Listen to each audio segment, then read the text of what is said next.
très heureux de vous accueillir ici sur le parvis de la mairie du Lamentin afin que nous puissions inaugurer le vernissage de l'exposition Santiago de Cuba Paseo. Cette exposition se fait donc dans le cadre des 25 ans de coopération entre la ville du Lamentin et la ville de Santiago de Cuba. Donc nous allons découvrir chemin, des photos de la vie de Cuba, des habitants de l'île Sœur. Donc je vais passer tout de suite la parole à Madame Krasbag, qui est présidente de l'Office de la culture du Lamentin. Madame Krasbag.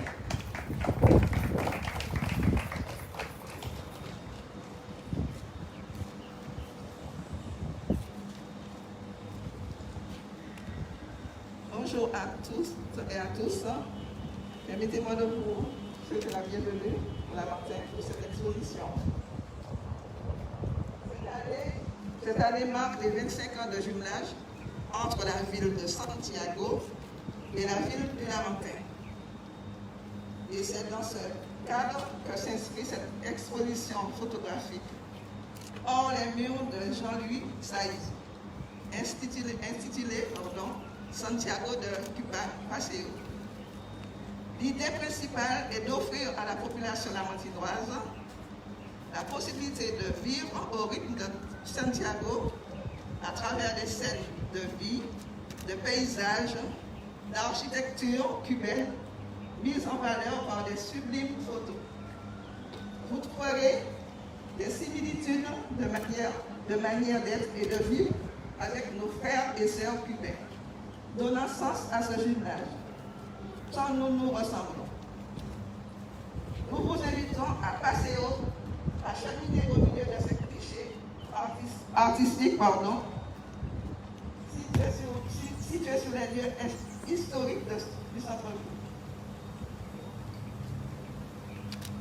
Les remerciements à M. Saïz pour ces magnifiques photos de Santiago de Cuba que l'Office de la culture a souhaité partager avec nous.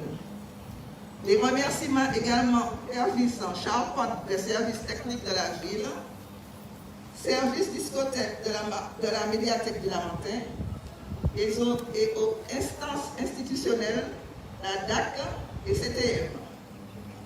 À notre sponsor Azurel, M. Philippe Vallard, M. Charlie Labinski, Mme Nadia Jean-Bélé et au personnel de l'Office. Bon itinéraire culturel à vous tout ça. Merci Madame Krasbag. Donc maintenant je vais passer le micro à Monsieur Georges Lebon, troisième adjoint à la mairie du Lamentin et également président de la commission culture de la ville du Lamentin. Merci Madame la directrice, mesdames et messieurs, bonjour, bienvenue à ce voyage culturel. En effet, Madame la présidente de l'Office de la culture a dit l'essentiel. Il faut montrer que dans la coopération que nous avons à Cuba, il y a des similitudes, on va dire, mais c'est normal parce qu'il y a un passé commun. Ce passé commun se trouve dans l'art de vivre, dans l'architecture, dans les esthétiques que l'on voit au travers de ces photos. Et puis, il me paraît important, effectivement, de permettre à la population, permettre à nos administrés de vivre en direct, de palper, on va dire, ce que c'est que la coopération. Coopérer, c'est évidemment apporter son aide sur le plan économique, social, sanitaire, mais coopérer, c'est aussi mettre le doigt sur tout ce qui concerne notre passé culturel et puis les perspectives qui s'offrent à nous. Donc, pour moi, il s'agit aujourd'hui de vraiment mettre en exergue cette coopération et que les administrés comprennent que, comme je l'ai vu à la télé cette semaine, les gens qui ont eu le temps de visiter juste avant nous se sont dit, on dirait que c'est une confidente, on dirait qu'on est à Terre-Saint-Ville, mais on est chez nous et ces similitudes-là sont mises en valeur par ces très belles photos. Donc, bon voyage culturel. Merci. Merci beaucoup, Monsieur Lebon. Donc maintenant, nous allons passer la parole à Monsieur Samo, maire honoraire et également père fondateur de la coopération entre la ville de Santiago de Cuba et celle du Lamentin. Merci. Merci, ma chère amie. Monsieur le maire, mesdames, messieurs, pardonnez-moi si je suis un peu long. C'est une très belle histoire que je vais vous rappeler. J'ai toujours été amoureux de Cuba par Fidel Castro. J'avais 25 ans. Je travaillais à la construction des villas du personnel de l'aéroport. J'avais là un vieil ami, Eugène Goldac. Vers 11 h, il me dit, Pierre, tu ne sais pas? Il me dit, Fidel a renvoyé Batista. J'ai dit aussi très bien. Et à partir de ce moment-là, la petite étincelle que j'avais à l'intérieur pour Cuba s'est éclatée. Et puis tout à fait par hasard, par des jeunes de l'époque de la Sémaville. Il y avait Max Tandy et tout le reste. Et nous voilà à Santiago de Cuba. Il y avait une délégation de la préfecture, il y avait une délégation de la DDE, il y avait le conseil général, et donc mon équipe et moi-même. Nous arrivons, j'ai été ébloui. La première visite, avant d'entrer en séance, c'était la visite de la place Antonio Maceo.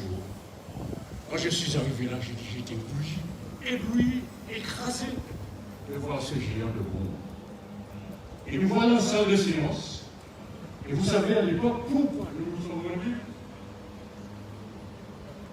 Cuba était arrivé à ne plus avoir de pourquoi. Pour quelle raison? Parce que l'eau vient de la Sierra Maestra à des dizaines de kilomètres et les canalisations étaient très vieilles. Je prends un exemple. Si par exemple il y avait 10 mètres cubes d'eau qui étaient partis à la Sierra Maestra, il y avait juste 10 mètres cubes qui alimentaient Cuba. Donc c'est la raison pour laquelle on nous a appelés, dans cette manifestation appelée l'eau dans les villes de la Caraïbe. C'est ça, parce que j'en ai. Donc, nous voilà là-bas. La première séance, nous avons travaillé. Le maire de l'époque était Estuch. Et le deuxième jour, on me demande une intervention. J'interviens. Et ne voilà-t-il pas que vers 16 h, le maire m'invite à la maison de protocole avec mon équipe. Nous arrivons, nous discutons, nous parlons. Et la nécessité de jumeler les deux villes est arrivée à ce moment-là. Malheureusement, Etrouche est parti. Et Nicolas Carbonel, que vous avez connu, qui est venu ici plusieurs fois, et avec lui, nous avons signé la lettre d'intention pour le jumelage de nos deux villes. Et voilà depuis, les échanges extraordinaires se passent. Vous voyez, l'Arc de la Liberté, le géant de bronze, a été construit à ma demande avec l'aide de Coco René Corail, qui est mort d'ailleurs, et Alberto Lescali, et nous avons l'Arc de la Liberté.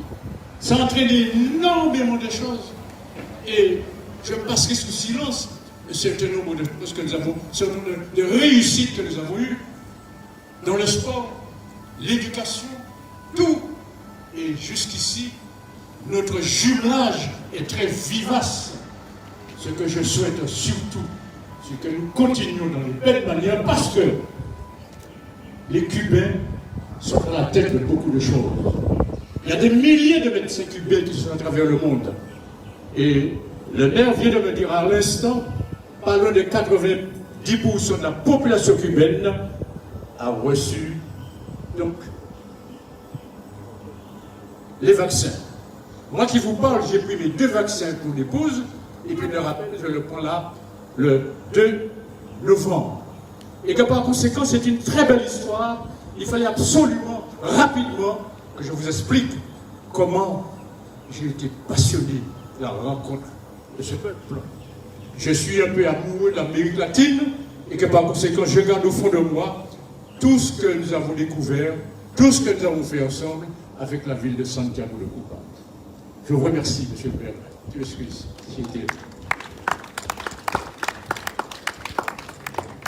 Merci, Monsieur Samo. Merci à tous. Donc, nous allons mettre, pas un terme, mais voilà, pour l'instant, au niveau des discours. Donc, je vais passer le micro à Madame Bellé, qui est la médiatrice culturelle, donc qui va nous expliquer un petit peu et donc nous a cheminé en fonction des différentes photographies. Madame Bellé. Merci. Alors bonjour à tous. Cette exposition est vraiment conçue pour faire en sorte que chacun puisse vraiment déambuler et que chacun en fait se reconnaisse. Jean-Louis Saïs est connu comme le photographe du quotidien, le photographe réel, et c'est ce que l'on voit à travers toutes ces photos. Plusieurs thématiques sont abordées. Nous pouvons voir qu'il a fait plusieurs focus.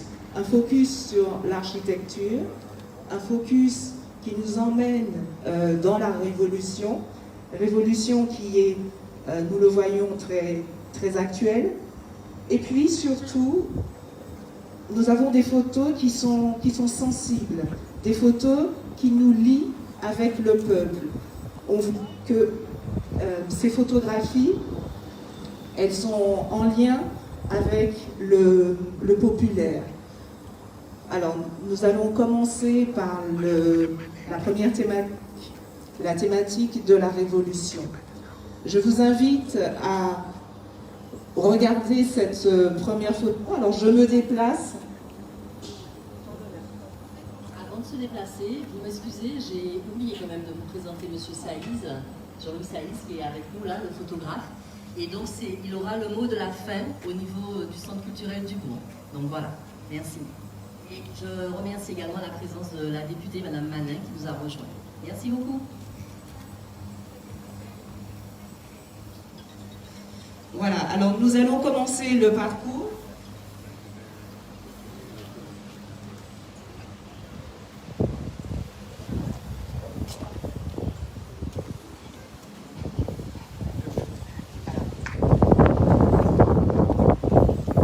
Très bien, alors cette première photo, elle nous permet d'avoir deux choses.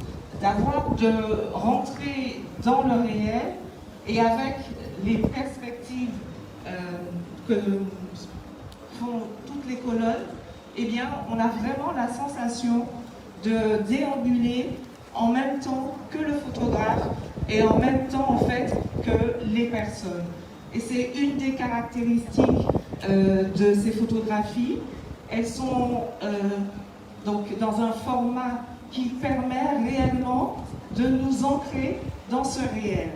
Alors ici, nous sommes à Mérida Jesus Menendez et on suit en fait cette dame. La particularité de l'architecture de Cuba, eh bien, dans cette partie de la ville, c'est d'être conçu avec des bâtiments qui sont anciens. On a toute une partie donc de la ville qui est une partie classée avec des bâtiments de style colonial.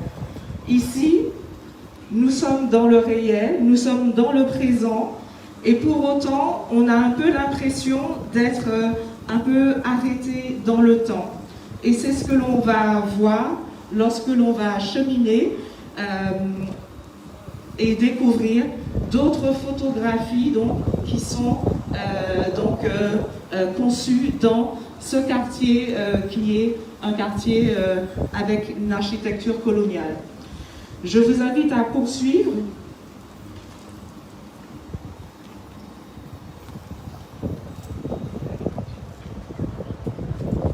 Et nous avons l'exemple de cette architecture coloniale.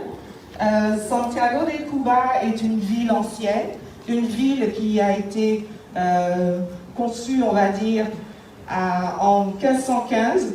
Et on voit ici qu'il n'y a pas eu que les accords espagnols, puisque nous sommes ici dans un ancien quartier français avec l'architecture caractéristique. Ce qui nous frappe dans cette photographie, eh bien, c'est un peu comme si le temps s'était figé. Nous avons effectivement, tout en bas de la photographie, une voiture hippomobile, et on a vraiment l'impression, avec ce bâtiment qui est particulièrement important, eh bien, de faire un saut dans le passé. Voilà. Et on a vraiment cette cadence qui est une cadence lente. On est au trot du cheval. Ce qui frappe également dans toutes ces photographies, ce sont les couleurs de Cuba, les couleurs des bâtiments, et aussi ce ciel bleu, et un bleu qui est particulièrement présent dans Cuba. Alors je vous ai dit au départ que les photos avaient des thématiques particulières, une thématique qui est celle de la révolution, et nous allons le voir particulièrement dans la photo qui se trouve juste de l'autre côté.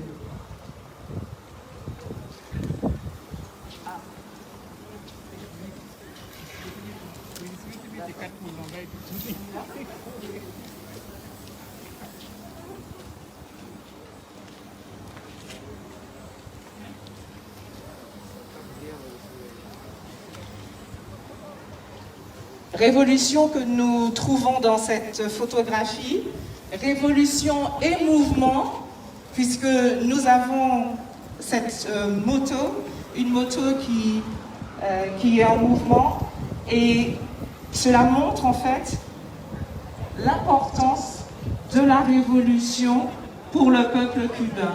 Et comme nous l'avons dit, comme nous l'avons entendu précédemment, cette révolution, elle a marqué les esprits, elle a marqué la Caraïbe. Et elle a bien évidemment,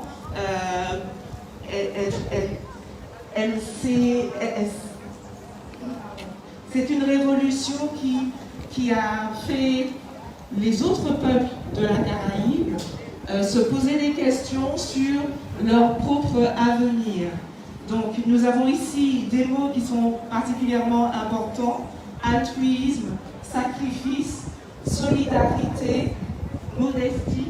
Donc cela montre à quel point aujourd'hui encore, eh bien, tous ces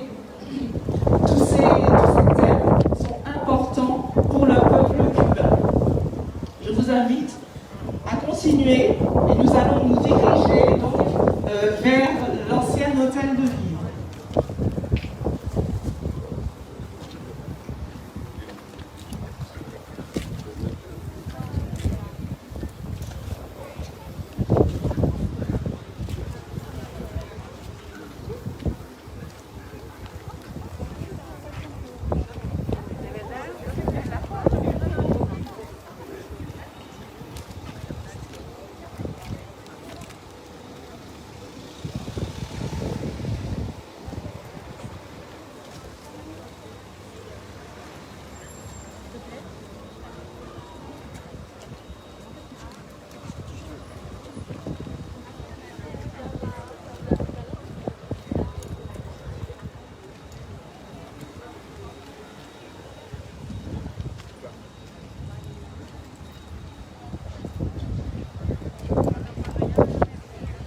Alors, une autre particularité de l'exposition, c'est de permettre à tout un chacun de faire une lecture parmi de la culture autonome et des photographies, ainsi des vidéos qui sont positionnés sur certaines photos et avec le smartphone, bien une vidéo véritablement plongée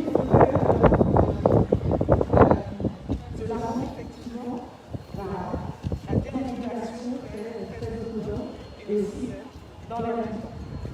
Alors cette photographie particulière, elle est intéressante à plusieurs titres.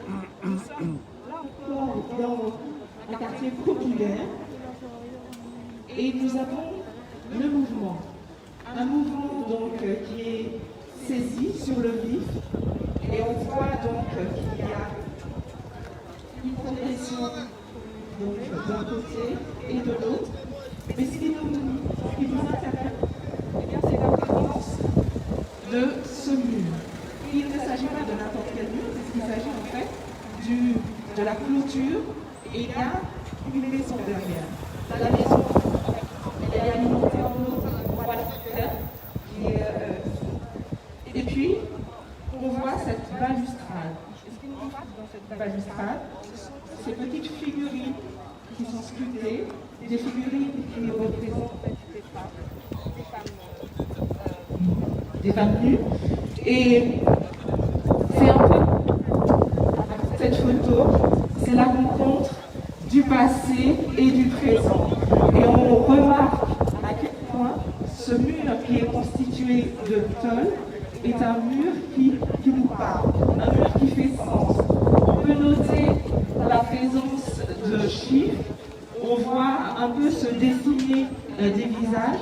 C'est vraiment le temps qui s'est arrêté, donc sur ces tôles qui sont corrodées par le temps. Là encore, on a la présence du mouvement, la présence de la vie, vraiment l'activité, le fait qu'on soit en mouvement perpétuel.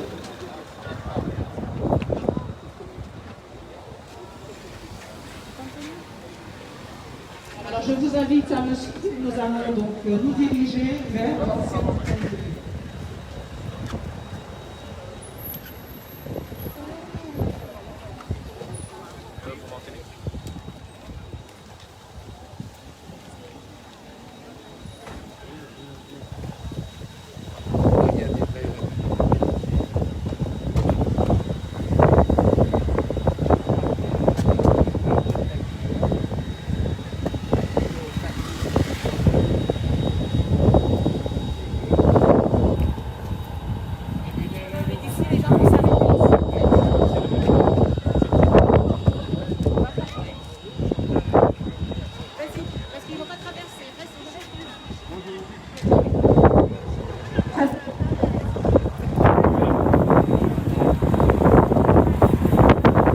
Alors nous avons ici deux grandes photographies. Une photographie qui est davantage représentative de l'architecture, qui se trouve sur la droite, et une autre qui nous permet de voir un monument historique et qui est un hommage à Antonio Maceo. Nous avons ici le gigantisme de ce monument et qui contraste avec la figure de cette écolière donc, qui seront à l'école. Le gigantisme de la statue, le gigantisme de cette figure historique met en exergue le poids, comme je l'ai dit tout à l'heure, le poids de l'histoire, le poids et l'importance des figures historiques qui sont constitutives de l'âme cubaine. De l'autre côté, nous avons deux photographies qui sont mises un peu côte à côte. On a une perspective et juste à côté une tour, et une tour qui semble un peu en écho du bâtiment de l'hôtel de ville qui se trouve juste derrière. Là, c'est vraiment le choix du positionnement qui là fait particulièrement sens puisque nous avons comme un écho avec les couleurs de l'ancien bâtiment de l'hôtel de ville et donc ce que nous avons à Cuba. Nous allons poursuivre et nous diriger vers l'église.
Alors ici, nous avons un arrêt juste à côté de l'église. La scénographie nous permet d'établir de véritables correspondances entre l'église du Lamentin, l'église Saint-Laurent, et de rentrer au cœur de la basilique de Notre-Dame de l'Assomption, donc à Santiago de Cuba. C'est un peu comme une mise en abîme et une véritable correspondance entre les deux univers. Et cela nous permet de voir la magnificence effectivement des décors de la cathédrale et de vraiment être complètement immergé au sein donc, de cette cathédrale. Alors nous allons continuer, poursuivre sur la place Alicaire.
Alors nous avons eu cette musique qui nous rappelle combien Santiago de Cuba est la capitale du son.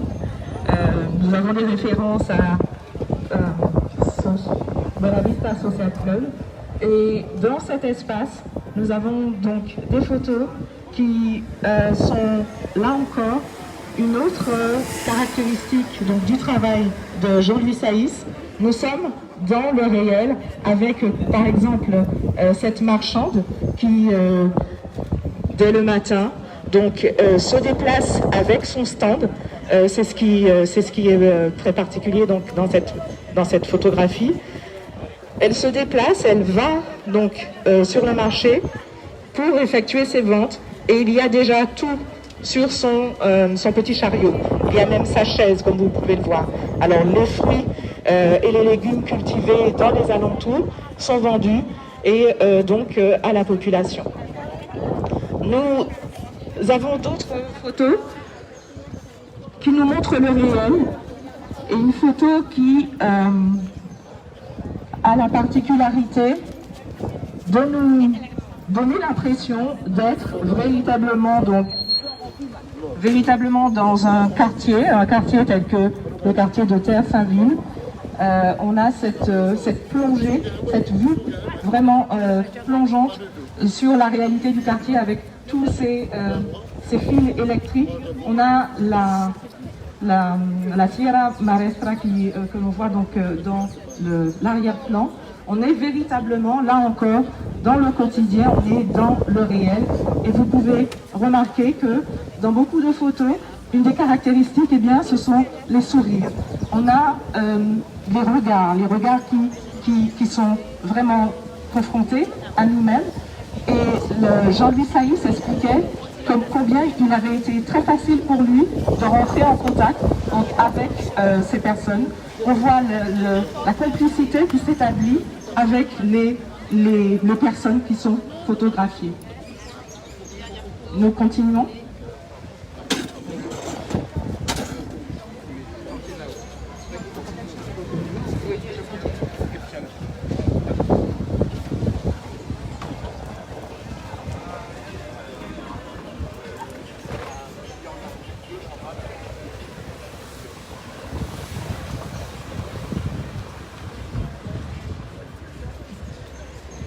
Bien sûr, il sera toujours possible de déambuler et de regarder toutes ces photos une à une. Vous avez la possibilité dans cet espace également donc, de scanner certaines photos. Nous nous arrêtons sur celle-ci qui est pleine de symboles.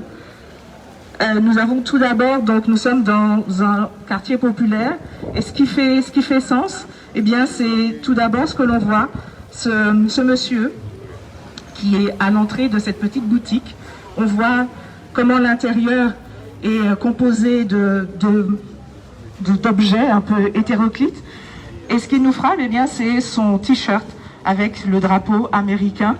Et on voit donc, on voit d'autre part donc le drapeau cubain. Et ce que l'on peut remarquer, ce sont ces petits trous qui sont dans le mur. Les trous qui ont été donc colmatés par des matériaux divers et ces trous dans les murs qui ont des formes géométriques, ils ont un aspect un peu d'art moderne. Donc cette photo qui est un instantané et elle nous montre, comme je le disais tout à l'heure, la complicité avec le photographe et surtout la fierté de chaque personne, la fierté de chaque Cubain qui a été photographié. C'est ce qu'on peut lire dans toutes ces photos. On voit aussi que les personnes, elles sont pleines d'audace. On peut lire également à quel point, eh bien, c'est le présent qui compte. Toutes les avanies, elles sont un peu derrière. On sait d'où on vient, on sait ce qu'on a enduré, mais ce qui compte, c'est la force, c'est la résilience, et c'est vraiment ce qui ressort de toutes ces photos, la fierté, la résilience. On sait que c'est le présent qui compte, et c'est vraiment ce qui fonde donc l'âme cubaine. Je vous invite à poursuivre, et nous allons nous diriger vers le centre du bourg.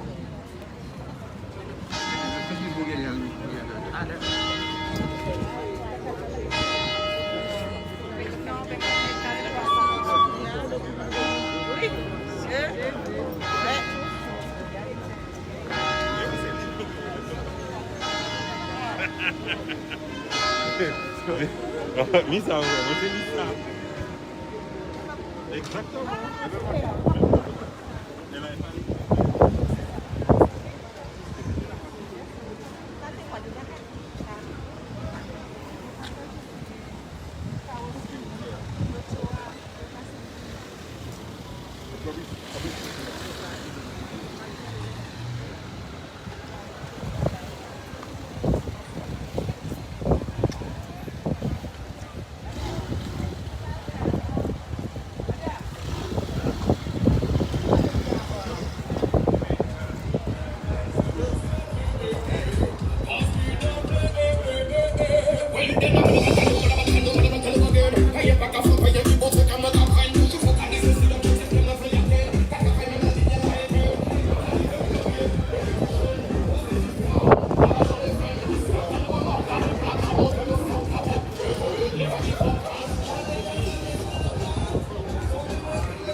Bien, merci à tous. Donc, on arrive pratiquement au terme de ce cheminement.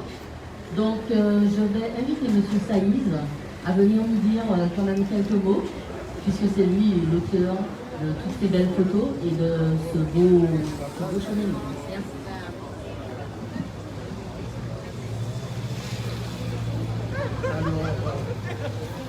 Comme toujours, un beau voyage, à travers la Caraïbe, à Cuba où je suis allé chercher mes racines en tant que fils de républicain espagnol communiste. Que faire? On n'échappe pas à ses racines. Donc j'ai eu le privilège, le bonheur de faire ce travail où je me suis rencontré. Des fois j'ai cru que j'étais dans ma famille. Jamais depuis mon enfance j'ai rencontré cette sensation-là.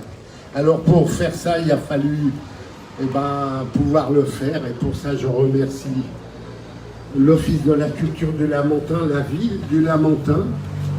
Je remercie aussi chaleureusement Madame Pegba qui a pris des risques, on a pris des risques, mais elle en a pris encore plus que moi, parce que c'est elle qui était proche de ceux qui financent et qui a défendu mon projet, mais le nôtre, le sien, et celui qui est devenu de la ville du Lamentin. Et monsieur le maire, merci. Merci à vous tous. Parce que moi, j'avais l'amitié entre les peuples en ce moment, elle est mise à mal. Ce qu'on appelle l'autre, c'est-à-dire mon frère, ça devient de plus en plus un étranger. Et il se passe des choses ici comme ailleurs qui sentent très mauvais. Pour moi, ce travail, c'est un militant. Je suis un militant de la fraternité. Oui, parlons d'amour. Je suis agnostique, mais je parle d'amour. Et ben voilà, c'est un acte d'amour. Et puis, je suis très heureux parce que il y a des personnes cubaines ici à qui j'ai demandé, s'il vous plaît, dites-moi si j'ai trahi ou non quelque chose de l'âme cubaine. Elles m'ont dit non, c'est là, merci. Et moi, je dis encore plus merci à Cuba, et à l'Office de la culture, et à Madame Pegba, et à Monsieur le maire, et à tous ceux qui sont là. Un lundi, comme ça, un matin, pour inaugurer une expo, je me dis, il va y avoir personne, à part 2-3 chats. Eh ben non, vous êtes là, avec Monsieur Samo aussi, dans votre grandeur d'âme politique. Merci beaucoup à vous tous.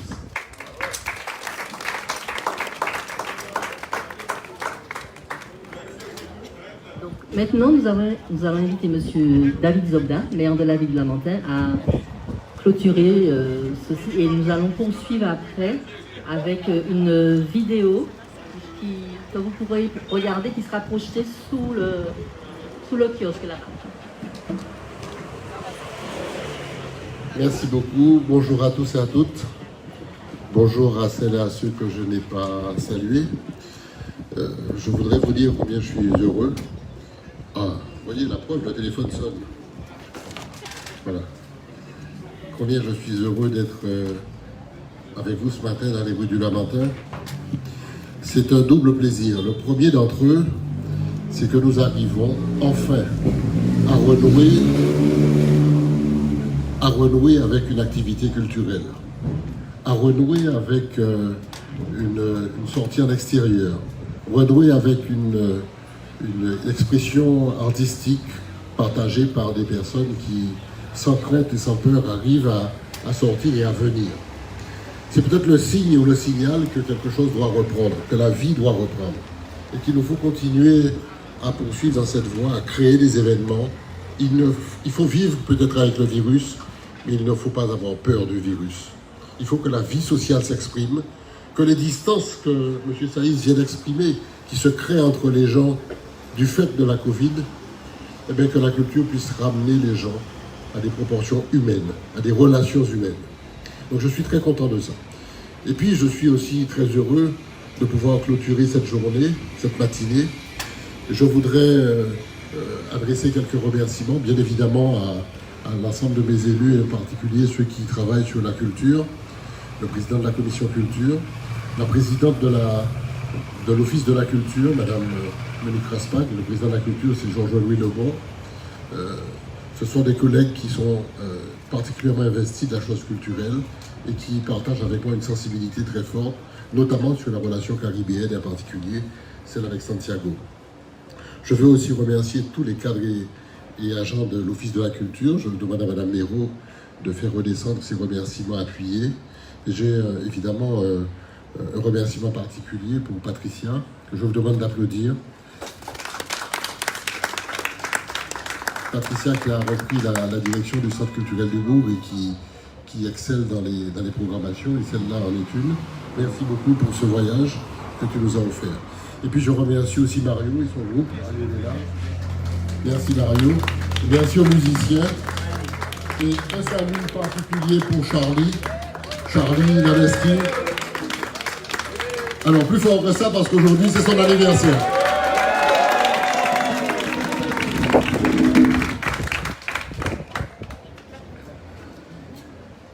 Bien, au-delà des remerciements, il y a l'action.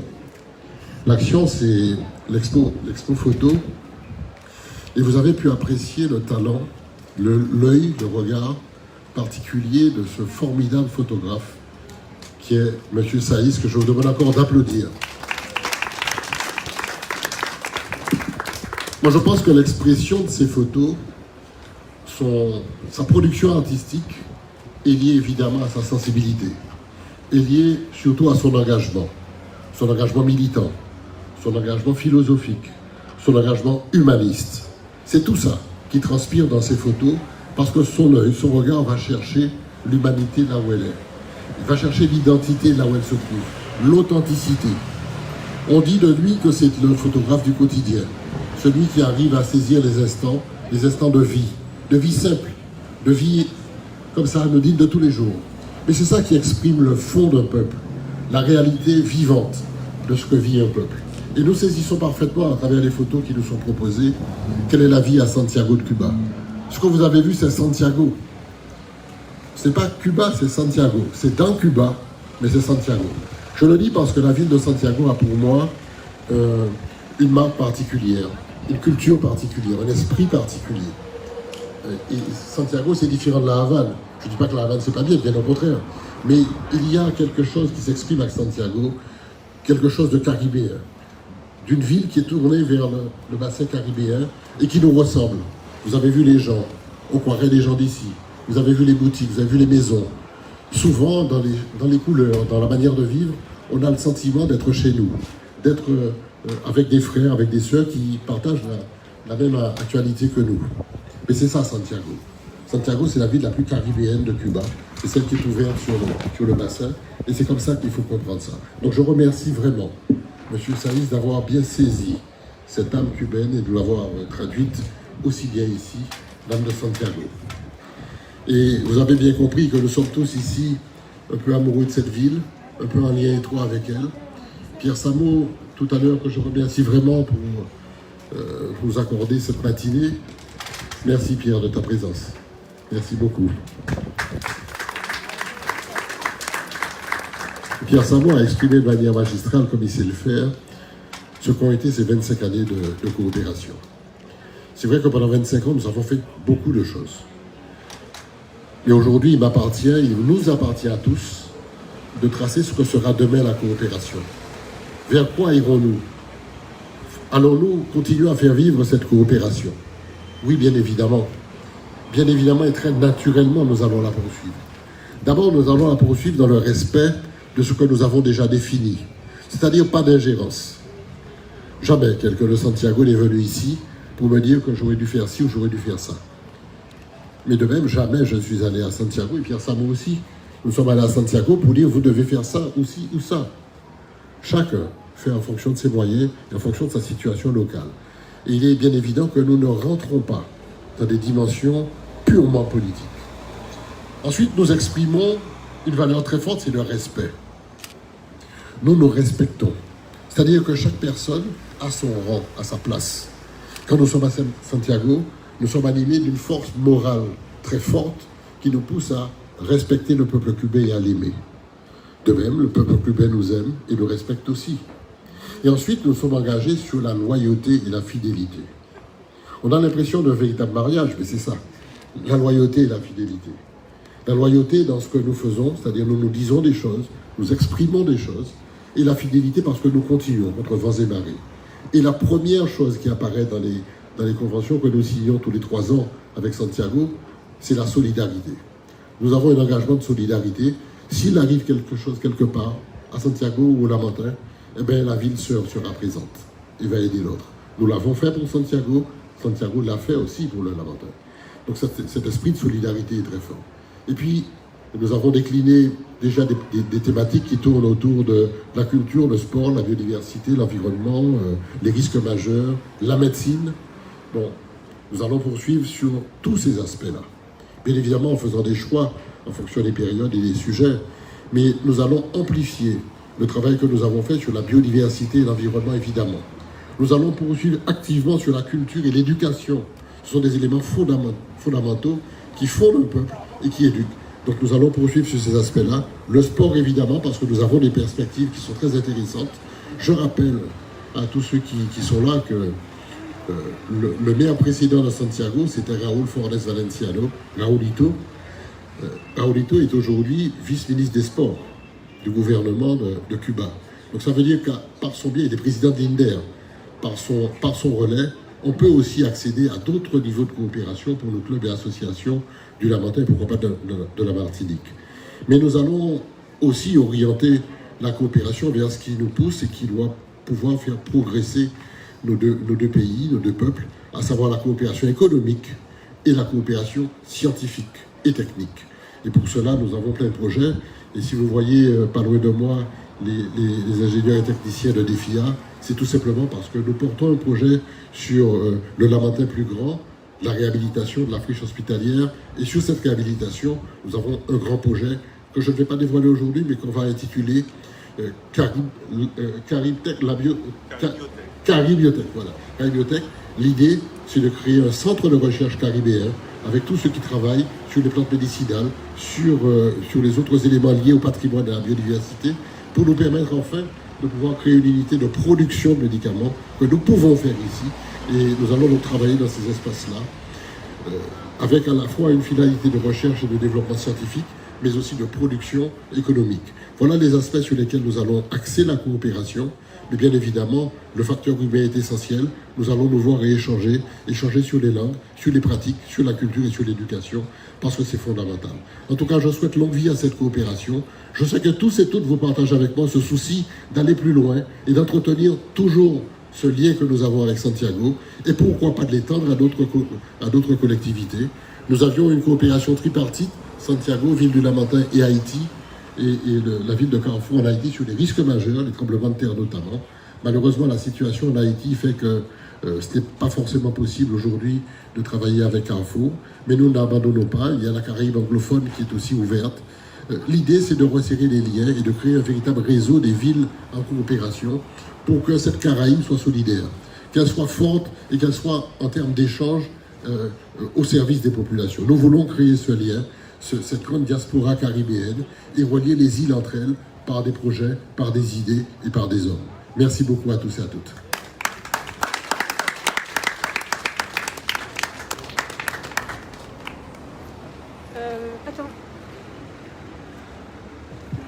Alors, excusez-moi, je ne vais pas faire une entorse au protocole, mais nous allons terminer sur une touche cubaine.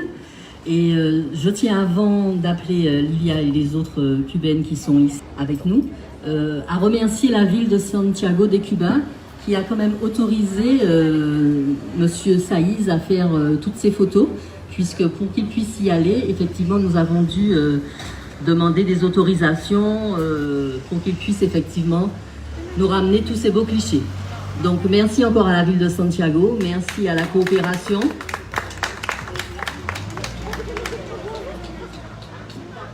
Oui, effectivement, nous sommes en lien avec Facebook, donc ça passe effectivement en live, en live Facebook, et donc nos amis santiaguais peuvent voir effectivement le déroulé de cette manifestation. Donc je vais appeler Livia et les autres, venez, elles vont nous dire, venez, vous allez nous dire quelque chose, quelques mots. Bonjour à tous. Et bon, ce matin, on pense, nous, les Santiaguais qui sont qui nous sommes ici aujourd'hui et que cette exposition est vraiment touchante parce que nous montre la vraie Santiago, la vraie vie à Santiago, le quotidien. Et on pense que c'est un bon projet parce qu'on mélange avec les grandes images de Santiago, la pensée, la mémoire qu'on a toujours de notre ville et la musique. Ça nous donne, on a plus d'envie d'aller à Santiago, d'être là. C'est pour ça qu'on vous remercie de nous avoir emmené Santiago ici pour la montagne. Et on espère aussi qu'on puisse bien faire le même projet à Santiago de Cuba, présenter des photos de la montagne au centre-ville, au parc Céspedes, et pouvoir partager comme ça aussi avec les Santiago. Et on vous remercie à tous les photographes, M. Saïs, M. le maire, Sobda, M. Samo, et les organisateurs de ce magnifique projet, et à tous vous.